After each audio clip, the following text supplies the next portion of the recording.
Welcome to an overview of the installation steps and techniques for a Jenn-Air built-in refrigerator. Installation should be performed by a qualified installer. Please read through the entire installation guide for your product and gather all tools and parts as instructed. This animation features a French door bottom mount refrigerator with stainless steel panel kit option and is not a replacement for the printed installation guide. View in its entirety before you begin. Other styles or configurations are available and may occasionally be shown as alternate options, but the installation guide for each product should be followed accordingly. To ensure the safe installation of your Jenn-Air product, we've provided many important safety messages in the manual and on your appliance. Always read and obey all safety messages. This is the safety alert symbol and alerts you to potential hazards that can kill or hurt you and others. All safety messages will tell you what the potential hazard is, tell you how to reduce the chance of injury, and tell you what can happen if the instructions aren't followed. Warnings outline hazards that may cause serious injury or death if precautions aren't followed. Important panels detail situations where caution must be observed because minor injury or product damage may occur. A note is a suggestion or helpful hint from an experienced installer that may make the installation process easier but isn't required. Note: various screws are shown in the installation guide and this animation, but may seem similar at a glance. Make certain to verify each screw by name and illustration. Warning: explosion hazard. Keep flammable materials and vapors such as gasoline away from the refrigerator. Failure to do so can result in death, explosion, or fire. Please consult and follow all local governing codes and ordinances. Make certain that the floor under the unit is level with the surrounding floor and can support the weight of the refrigerator with door panels and contents included, which is at least 600 pounds. The finished opening must be square, plumb, and level. The width of the required opening varies by model, but is either 36, 42, or 48 inches. The height of the required opening is 84 inches, and the depth is dependent on whether the installation is flush or not, with minimums of 25 or 24 inches respectively. Standard installations require a solid soffit or cabinet 84 inches above the floor. If a soffit or cabinet isn't available or higher than 84 inches, then the refrigerator must be braced with anti-tip boards. In addition to the anti-tip boards, a fully integrated installation requires a minimum of 6 inches of open space above the grill panel or above a false front when present to facilitate proper airflow. This space must not be blocked in any way, including soffits. The location must permit all doors and drawers to open freely and without obstruction according to the clearance measurements outlined in the installation guide. For corner wall conditions, an additional minimum clearance distance of 4 1/2 inches is required. Note: more clearance may be required if you're installing custom wood overlay panels, custom handles, or extended handles. There are two types of airflow gaps that are critical to built-in refrigerator performance: horizontal and vertical. Horizontal airflow vents out the front and is required for standard flush installations, while vertical airflow vents out the top and is required for fully integrated installations.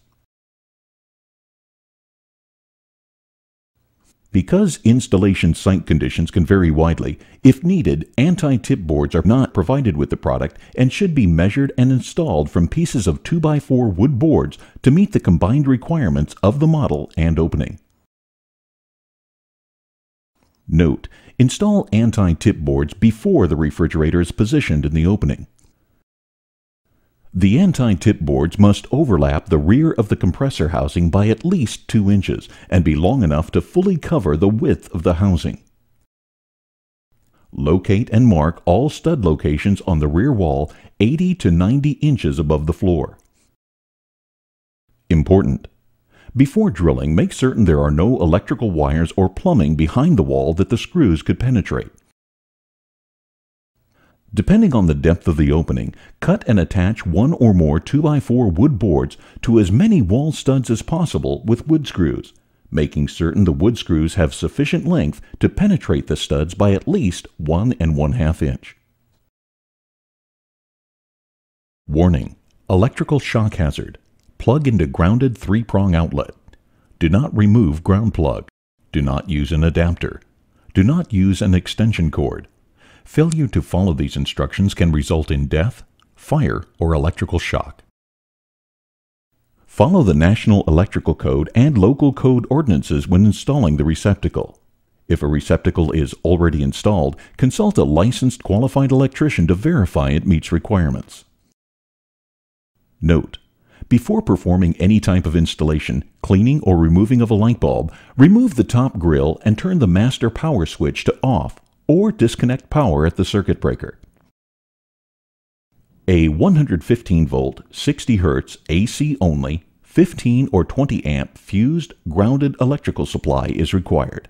An isolated circuit in the electrical panel or breaker box that serves only the refrigerator is recommended.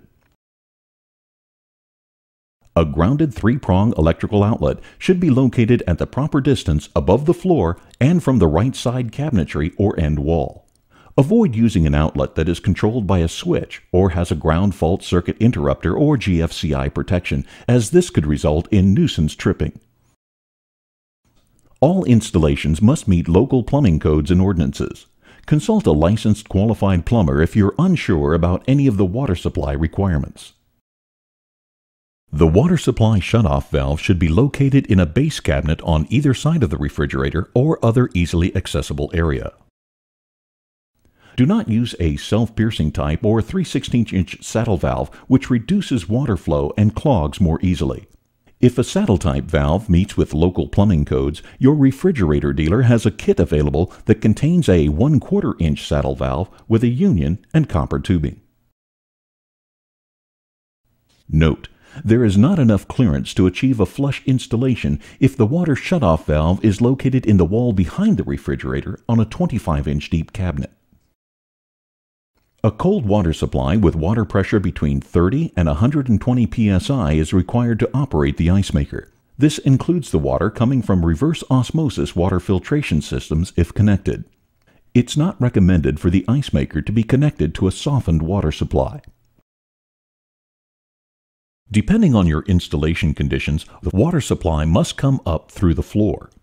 A 1/2 inch hole should be drilled within the rectangular area that is at least 6 inches from either side and no more than 1 inch from the back wall.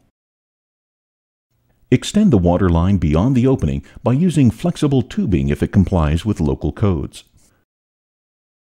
Allow at least 26 inches of flexible water tubing to be loose at the front of the refrigerator for connecting to the refrigerator. Warning: tip-over hazard. Refrigerator is top-heavy and tips easily when not completely installed. Keep doors taped closed until refrigerator is completely installed. Use 2 or more people to move and install refrigerator. Failure to do so can result in death or serious injury. Remove and set aside any literature, hardware, parts, and trim inside or taped to the outside of the refrigerator. Make sure to mark or label each trim piece according to which side it was taped, because some pieces are specific. Do not remove the tape, door bracing, or the protective film until the refrigerator is in its final operating location. Important: if the unit has been laid on its back or side, allow it to stand upright for a minimum of 24 hours before connecting power. The side trims cover the space between the refrigerator and the adjacent cabinets and should be installed before the refrigerator is pushed into the opening. Install each trim piece to the side of the refrigerator to which it was originally taped. For custom wood panels that are designed to have a 1/8 inch reveal, the bulb-shaped section of the trim interferes with the panels. Peel the bulb section away from the trim and discard. Remove the 4 pre-installed screws from each side of the cabinet and, using the same holes and screws, attach each side trim. Note: the bulb-shaped section should be forward with the notch at the top as shown. Important. Before attaching the water tubing to the refrigerator, flush the water supply line to remove any particles or air from the line and check for leaks. Allow enough water to flow so that the water becomes clear. Tape the tubing to the floor along its length 7 inches from the left side of the refrigerator so it will pass underneath without interference. Connect the water supply line to the refrigerator. Turn on the water supply and check all connections for leaks. Make sure the switch at the top of the cabinet is in the off position. Warning: electrical shock hazard. Plug into grounded 3-prong outlet. Do not remove ground plug. Do not use an adapter. Do not use an extension cord. Failure to follow these instructions can result in death, fire, or electrical shock. Plug into a grounded 3-prong outlet. Roll the refrigerator straight back, slowly and evenly into the opening, taking care not to scratch the surrounding cabinetry with any part of the unit that protrudes or may have sharp edges. Check to be sure the water supply line isn't kinked and that the power cord is on top of the refrigerator. The installation blocks that are attached to the door hinges are designed to provide accurate spacing for 3/4 inch, 3/8 inch, and 1/8 inch measurements. Important: move the installation blocks over so they align with the hinge edges and use as a reference to make certain the refrigerator is pushed back far enough so that when the panels are installed, they'll be flush with the adjacent cabinets. All 4 leveling legs must contact the floor to support and stabilize the full weight of the refrigerator. To avoid damage to the cabinet or leveling legs, do not apply more than 50 inch-pounds of torque to the leveling bolts. Important: make adjustments in small increments to avoid damage to the unit and surrounding cabinetry. Use a 5/16 inch socket driver to turn the leveling bolts clockwise to extend the front and rear legs to the floor. Once the leveling legs are in contact with the floor, continuing to rotate the leveling bolts clockwise will raise that corner of the refrigerator, while rotating counterclockwise will lower that corner of the refrigerator. Continue to gradually adjust both sets of leveling bolts so that the refrigerator is level left to right and front to back and aligned with the adjacent cabinets. Important: the leveling legs only extend to a maximum of 1 1/4 inches below the rollers.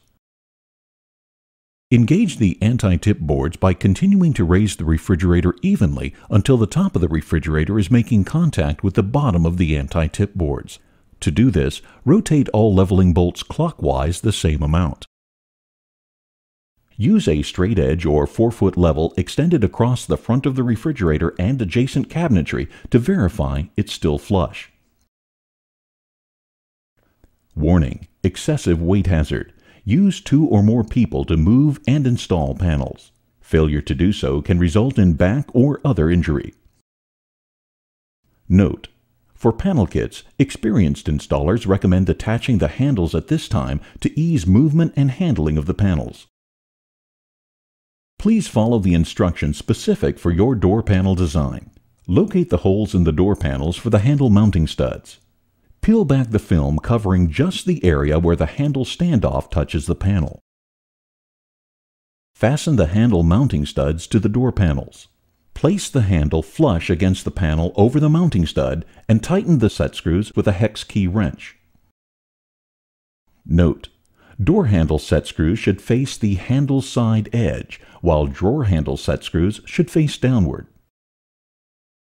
Templates for custom wood panels are included with the refrigerator. Follow the provided installation instructions accordingly. Standard installation panel kits use a 2-piece grill to achieve the required upper vent gap. Align the top grill vent provided in the door panel kit with the bottom edge of the soffit or cabinet and use as a guide to mark and drill pilot holes. Attach with the slotted hex head screws provided. For custom panel kits, the 5 3/4 inch standard top grill provides the necessary 1-inch gap for proper airflow, but a 1-inch wood filler will also be required to hide the upper compressor cover from view. A 6 5/8 inch grill panel is used for a fully integrated look. You must have the required minimum of 6 inches of open space above the grill panel or above a false front when present, and use the integrated grill brackets. Place panels on a covered, firm, flat surface with the fronts facing down. Important: panel kits are marked for the location of the mounting brackets. Pre-drill holes where marked and peel back the protective film from the backside of the panel. Note: once prepped, the process for installing custom panels or panel kits is the same. Locate the 2 pre-drilled holes in the edge of the door panel on the handle side. Using the installation block as a guide for depth, screw the 2 door studs to the door panel. Identify the location of the panel top bracket by looking for the horizontal oval slots in the panel's top edge, not the vertical open-ended U-shapes. Attach a panel top bracket to each door panel using the 2 gold hex head 5/8" pointed screws. Center the screws in the middle of the bracket slots and tighten. If needed, these slots will be used later to adjust and align the panels. Using the white Phillips head screws provided, fasten the drawer panel brackets to each side of the drawer panel so they're secure but not tight. Some flexibility or movement in the brackets will aid with attaching and securing the drawer panel to the drawer sides. Using the slotted hex head screws provided, attach the standard grill brackets to the top grill panel. For custom panels only, there's an additional grill trim piece that needs to be attached to the bottom of the grill panel using the round head screws provided. Open the doors and remove the hinge cover trim pieces from the top and bottom of the doors to expose the holes in the hinges. Hinge cover trim pieces will vary in location by model. The following order is suggested when installing panels: bottom drawer, doors, then the top grill. To attach the bottom drawer panel, align the slots in the panel mounting brackets with the holes in the drawer. Using the white Phillips head flat screws provided, attach the mounting brackets to the drawer. Attach the screws just firmly enough so that the drawer panel is held in place but not tight, which will allow you to move the drawer panel up and down until properly aligned. Do not fully tighten the screws at this time to allow for additional adjustments if required as subsequent panels are installed. To install the door panels, fully open one door and partially open the other. The partially open door is the one on which the panel is to be installed. Note: to provide convenient access to both the upper door adjustment pins and the J-pockets, experienced installers often use blocks of foam packing material to wedge the door open while the panel is being installed. Locate the studs on the back of the door panel and slide them into the J-pockets on the front of the door. Lower the panel top bracket onto the door adjustment pins at the top of the door. For French door or side-by-side models, repeat the same process to attach the second door panel. To install the top grill panel for a standard installation, hook the panel brackets onto the mounting pins and pull down slightly to lock into place. For a fully integrated top grill, align the brackets on each side with the mounting pins and push the grill forward until it snaps into place. If a 110-degree default door swing is too wide, you may adjust the door swing to 90 degrees with the door stop pin provided. Hold the door open to an angle less than 90 degrees and insert the door stop pin into the hole shown. Then use a 5/32 hex key wrench to tighten. Use the installation block to measure the gaps between the panels and adjacent cabinets and adjust as necessary. All purchased panel kits require a 3/8" gap between the panels and the adjacent cabinets, while custom panels can have either a 3/8 or 1/8" gap. All panels, whether custom or kit, must maintain a 1/8" gap between the refrigerator and freezer doors or drawer, as well as between the doors and the top grill. If adjustments are required to achieve the proper spacing or to align, you should adjust the panels. The doors are not adjustable. Panel adjustments can be made by either sliding the panel side to side through the keyhole slots or by turning the adjustment pins with a 5/32 inch hex key wrench to raise the panels up and down. Once proper spacing and alignment is achieved, you'll need to firmly secure the door panels to the doors. Pre-drill pilot holes through the open holes of both the top and bottom hinges and attached with the slotted hex head screws provided. In a similar manner, attach the door panels to the hinge side door trims. Fully tighten all door panel screws and remove any remaining protective film. For 36-inch models, there's an additional bracket at the top to fasten the panel to the door with screws. Reinstall the top door trim and hinge covers and snap the provided adjustment pin cover into place.